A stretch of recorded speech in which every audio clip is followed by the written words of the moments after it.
before we open the floors to questions, I'd like to turn things over to Coach Meyer for opening remarks. Well, thank you. Honored to be here and represent the Big Ten Conference in the great state of Ohio. Coach Petersen and I have been friends a long time. I've admired his programs to the point that I actually went and visited him when he was at Boise State. And I've often told the story, I'm not sure I told Chris this, that in 2006 we were playing, I was in Florida playing Ohio State, ironically for the national title, and they were playing Oklahoma a few days before us, and I was trying to get some sleep, and that's when they did the hook and ladder and the statue. Shelly punched me in the side and said, well, why don't you be creative like Chris and run plays like that? So I still hold that against Chris. We're honored to be here. The Rose Bowl committee and hospitality in Los Angeles has been awesome, and we hope to perform well and make the granddaddy of all the most watched bowl game of the season. Thanks, Coach. And now, Coach Petersen. Yeah, this has been an awesome week. This has been something that I think our staff, a lot of people from the state of Washington have been longing to come back here. And, you know, after the week of being here, you can see why. First-class operation, going to play an elite team. It is kind of ironic being here with Urban, going back with him and some of the notes we've compared and shared. And you always want to play in something like this, and then sometimes you end up, it's like you're playing a game that you thought about all along, and you look and you say, it's going to be against him? But we are honored and proud. I'm proud of our team, how hard those kids have battled, been through a lot of different things. Hadn't been easy, but it never is. And we're excited to be here and play a great Ohio State team for sure. Thanks, Coach. Before we open the floor to questions, I just want to remind everyone that the coaches will be doing a joint photo with the trophy, and we will escort you or announce your opportunity to stand up and take a picture. So at this time, we'll open the floor to comments. Please wait until you have a microphone in hand and state your name and outlet. Questions? Dom in the back. Dom Taveri, WBNS TV. Urban, obviously this is your last go-around. You've never coached in this game. What has this experience been like for you, and is this a fitting in at this bowl game? Well, it's I don't want to devalue the experience, but we're here to win a football game, and that the best part of a bowl experience is doing your very best to go win and winning it. So we have been working very hard on that, realizing who we're playing and how good they are. So it's been a great experience, and this has been a bucket list item since I started coaching. Been close several times, including when I was a GA at Ohio State back in '86. We came very close to coming to the Rose Bowl. Throughout my head coaching career, we had opportunities that I thought we were going, and then we ended up going in another bowl game. So it's I can't imagine a better opportunity a better bowl game to go play, but we try and avoid that at all costs, because any distraction other than getting ready to play is not, we're not going to allow that, and that's get ready to go play this game. Gentleman in the white hat. Austin Ward, Letterman wrote, Urban, we've asked players this a bunch of times, like, do they get nervous before games? But I don't think I've ever asked you, do you get nervous for games?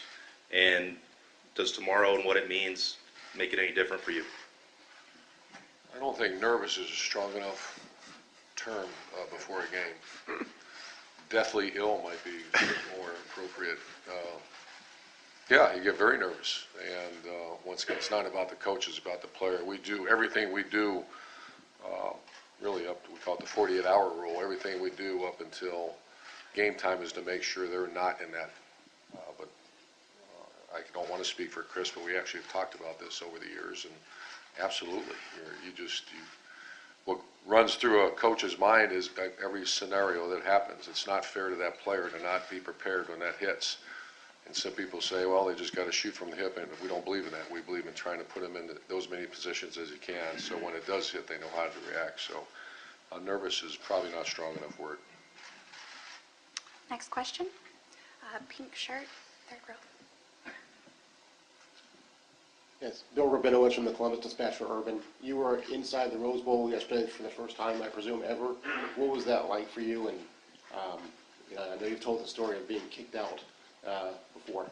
Well, I had to ask to go in it because I've never been in to see it. And back in the 90s, I can't remember exactly what year, I drove by it and stopped. And I used to recruit out here all the time. And I stopped and I was going to try to sneak peek inside because I've heard about it for so many years and watched it.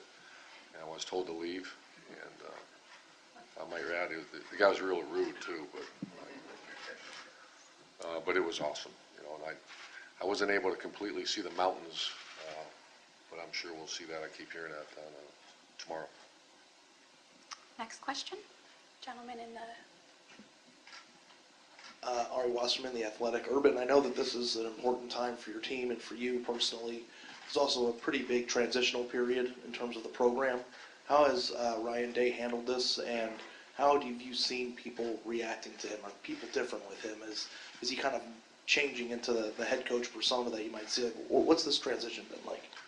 I couldn't have been better, recruiting. I think Ryan and the staff absolutely did exceptional on signing date. We didn't have the numbers, but the quality of players that we signed was, I know, top 2 or 3 in America.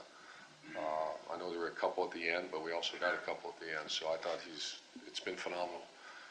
Bob Stoops is a great friend, and we actually talked about this. I can't imagine it's not every coach's dream to hand it off to someone that you really believe can make it stronger, and not a bunch of people lose their jobs. And the foundation is so strong at Ohio State. The culture is so strong that, and it certainly wasn't me. It was all of us, and everyone's in place.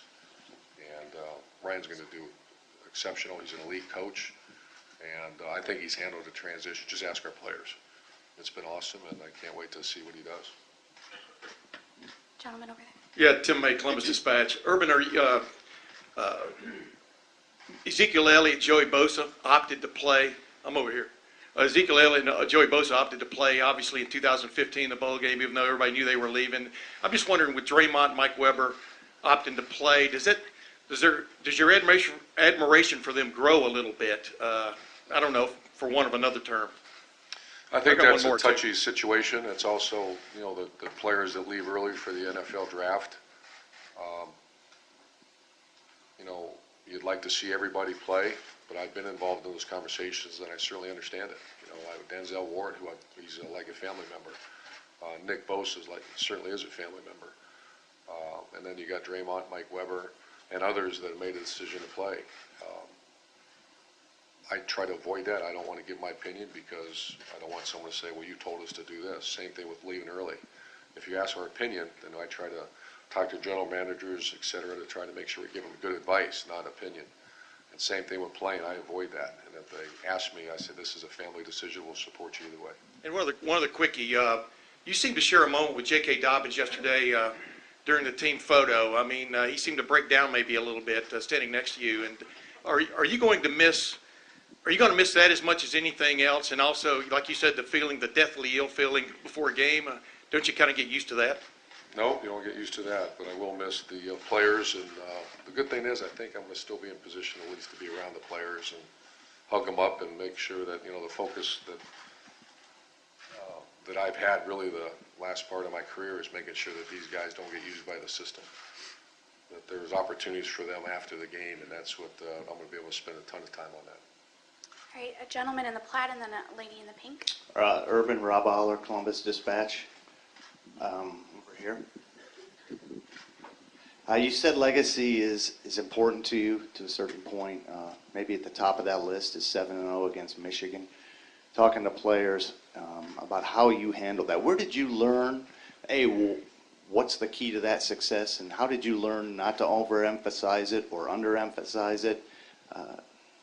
If you could speak to that. Yeah, that started, that's a great question. I'm glad you asked that because it means the world to us. Rivalry games, I hear people say that it's just a named faceless opponent, and that's not the approach we've taken. We worked that game 365. When I was the head coach of Bowling Green, we did that at the team up north called Toledo. When we went to Utah, we did a team down south to BYU. And then you had Florida, you had 3 rivals. You had Georgia, Tennessee, and Florida State, and then also Miami. So you had 4 at times. And That's not a game we work, that's something that our players know. And here, we work that game 365. We've already been working it out here. How do we do that? Follow recruiting, follow everything they do. And we take time out of the off season, take time during spring practice. Every practice we work on that. During the summer training camp, Coach Mick calls it the Team Up North Day. And then every day during training camp we work on it. So that was the Woody Hayes mentality. That's really been everyone's mentality at Ohio State. Pink jacket.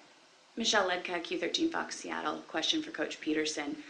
Coach, you've spoken openly about changing your preparations this year versus the last couple of years. How do you think that's gone in the last couple of weeks, and how do you think your players are handling getting ready for tomorrow? Well, we'll find out shortly.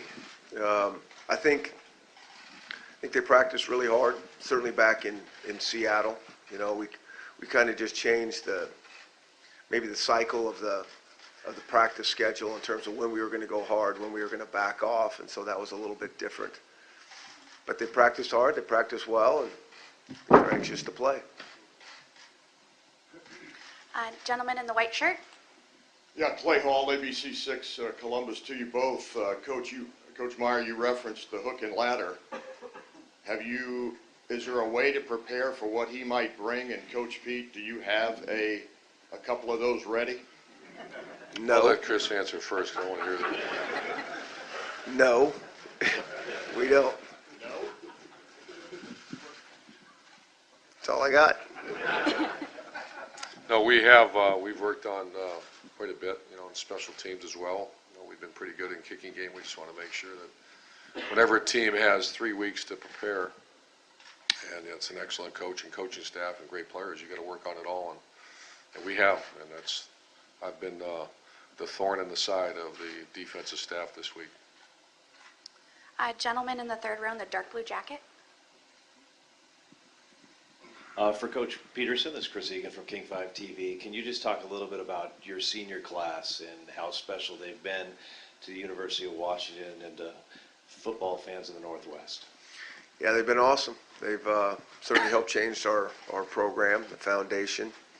It's kind of interesting because I think there's, one time there was like 10 of those guys that played as true freshmen. I don't know if they're still all with us. Some guys might have went to the NFL early and all those things, but they've just done it the way we've asked, and they've stayed really focused the whole time, and they've been great kids and been awesome to be around.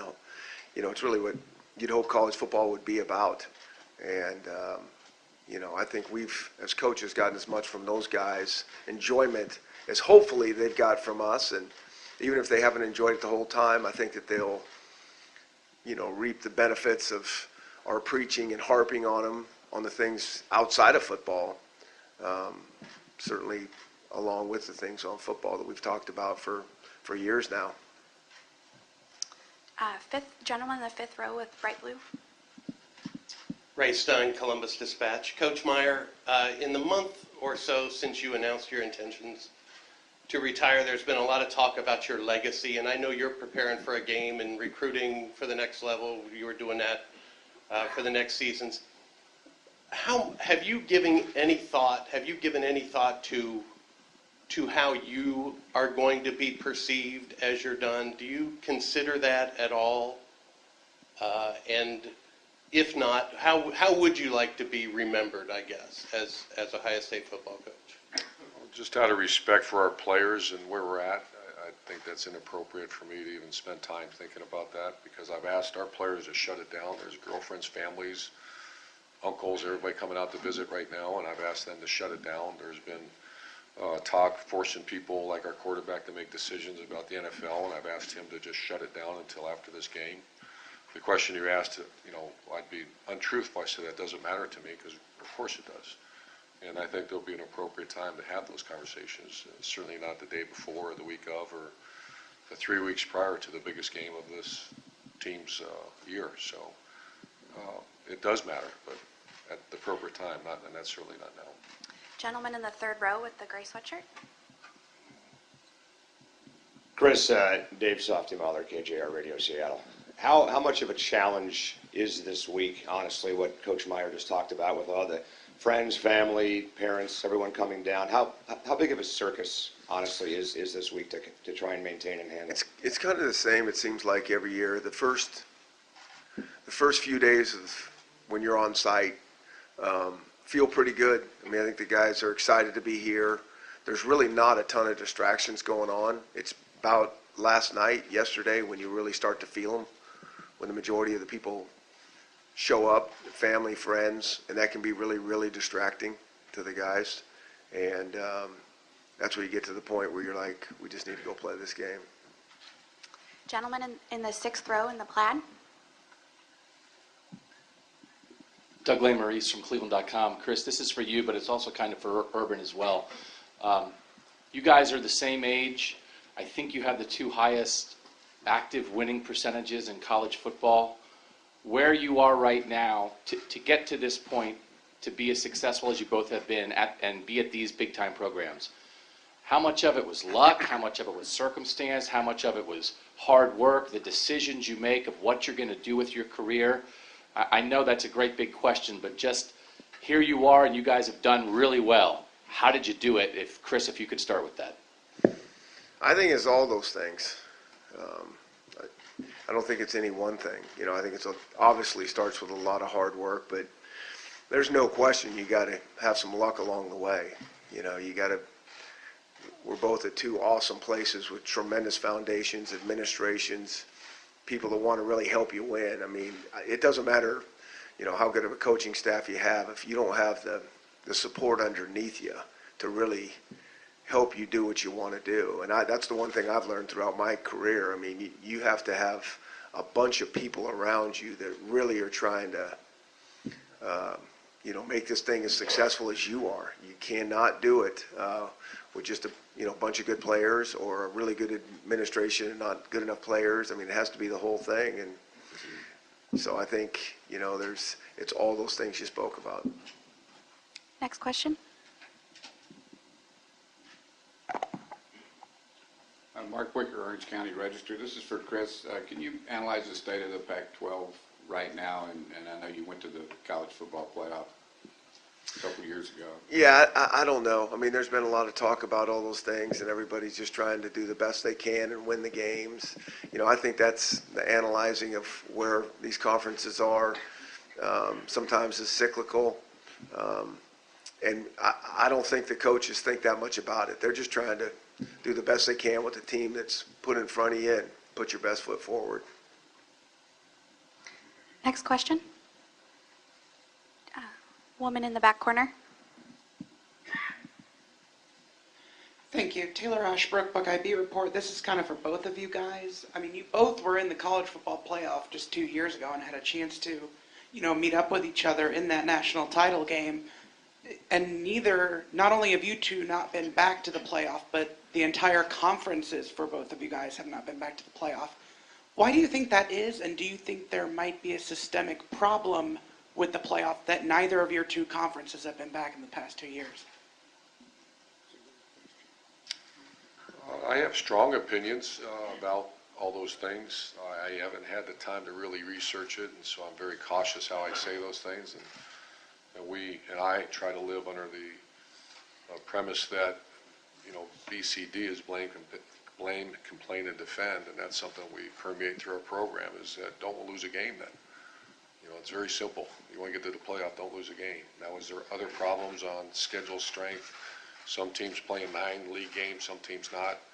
A variety of things, but we certainly, that's not a conversation within our team. It's really not a conversation anywhere. Maybe our athletic director and I, you know, in passing chat about it, but no one's ever really asked my opinion in that room, the committee room, and I don't imagine they will. I think they're faced with an extremely tough decision.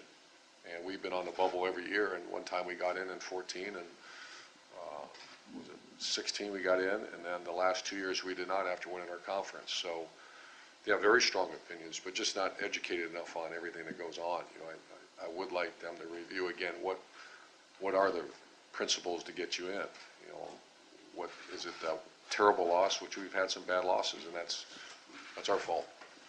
That's don't lose a game and you're in the playoff. I agree. That's easier said than done, but that's, when we were back at Boise, that's how it was. We just, for us to get, there was no playoffs then, but it was to get to a BCS game. And, if you don't lose, we just always felt if you take care of your own business, it's going to work out how it's supposed to.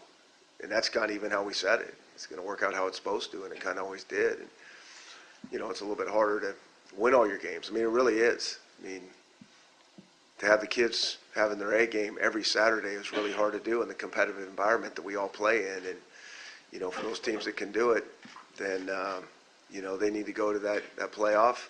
And then there's going to be some teams that are right there that are probably just as deserving. And you got to make subjective decisions on who goes. And, that can be hard. Third row on the left in the black hat. Urban, what moment would you describe as your highlight leading up to this bowl game? One moment. I'm sorry? I want a good story. I think everybody knows the moment, and that was in Columbus around Thanksgiving time, that big win, and see our players play at that level. And the seriousness, the respect we have for the rival, our opponent. I mean, it was an awesome week. And I had a good feeling about that game just because of the leadership on our team. And to see those players play like that, that was without doubt the best moment. Do you have an update on Thayer Mumford's status? That's a game time decision. Gentleman in the back in the plaid. Is that me? Sure. Chris, again, just having played in this stadium this year versus UCLA, does that give you any insight at all, any kind of advantage whatsoever, you think, tomorrow in this game? Does that mean anything tomorrow? I don't think so. I mean, it's, I think when you pack it with the passion that'll be in there tomorrow and, certainly the opponent you're playing, I mean, it's, feels like you're in a different place in a lot of different ways. Yeah. Next question. Urban, Doug Maurice. Ohio State's 85-9 in your tenure. You've been the best program in the Big Ten. You won a national title. You know all the great things that have happened at Ohio State. But as we sit here today, Alabama and Clemson are getting ready to play for the third time in 4 years in the national championship game. This isn't a playoff question about the losses or anything that kept you out, but as you get ready to hand this program over to Ryan Day, is there anything in the program that you think is, we just need to be a little bit better at that to be at that Alabama-Clemson level? Or do you feel like, you know what, we are at that level, we're as good as those teams, we just haven't quite made the playoff lately? Ryan and I have spoke of that. What is the weaknesses of the program? Because Ohio State's and Washington's, they hire coaches and give you the support to go do that. And I don't want to say we failed because that's a really, really tough word, but we have. And you can't lose that one game. And like Chris said, that is, go ahead. I told at the press conference with Ryan Day, here's your job. You beat the rival. Every other game you have to win as well. Every player has to get drafted in the first 2 rounds. No off-the-field issues. And never lose to that rival. And then, by the way, your classroom, you're dealing with 31 ACTs on the average. And I looked at him, I said, go get it, Tiger. That's what it is. But that's what, I tell our players, I think this is a really good conversation, is that there's no one forced Chris Petersen to go to Washington. And those players, those great players he has, they understand that. And anytime I see someone like, man, this is, no, it's not. This is, you made a choice to come here. And this is a place of excellence. Well, we had a great year at 12-1, yeah, but we missed the ultimate prize.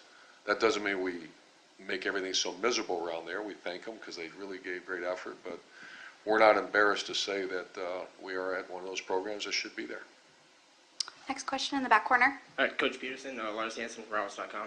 You brought in a couple of former players from Washington this week for the Rose Bowl. What did that mean to you to have them talk to the team, and what did you glean from them and their talk to the team? No, there's some players down here, but we haven't had any of them talking to the team or anything like that. There's a function, I think, for some of the players that have played in the Rose Bowl and Husky legend type situations. Yeah. What does it mean to have all those players down here, and just all of the former Huskies coming back for this game? Yeah. Well, I think it's great. I think there's some great former Ohio State players here. I mean, it's just that's the nature of this bowl game. Both these programs grew up with this being the pinnacle of of the season. And, it's changed a little bit, with the playoff system now. But if you're not going to be in that, what other bowl is there to be at? This is it. This is the history, the tradition, the respect that, this is what college football is all about. One last question. Bill Rabinowitz again from the Columbus Dispatch for Urban. When you took this job 7 years ago, you had already won 2 national championships. Ohio State was Ohio State. When you look back at your 7 years here, what are you happy with, or what are you happy with what the program has achieved? Has this experience been everything you want it to be? Once again, there'll be a time to reflect. My initial response is absolutely. This was never a job. This was very personal. Growing up a few hours from Ohio State, being a Buckeye as far back as I remember.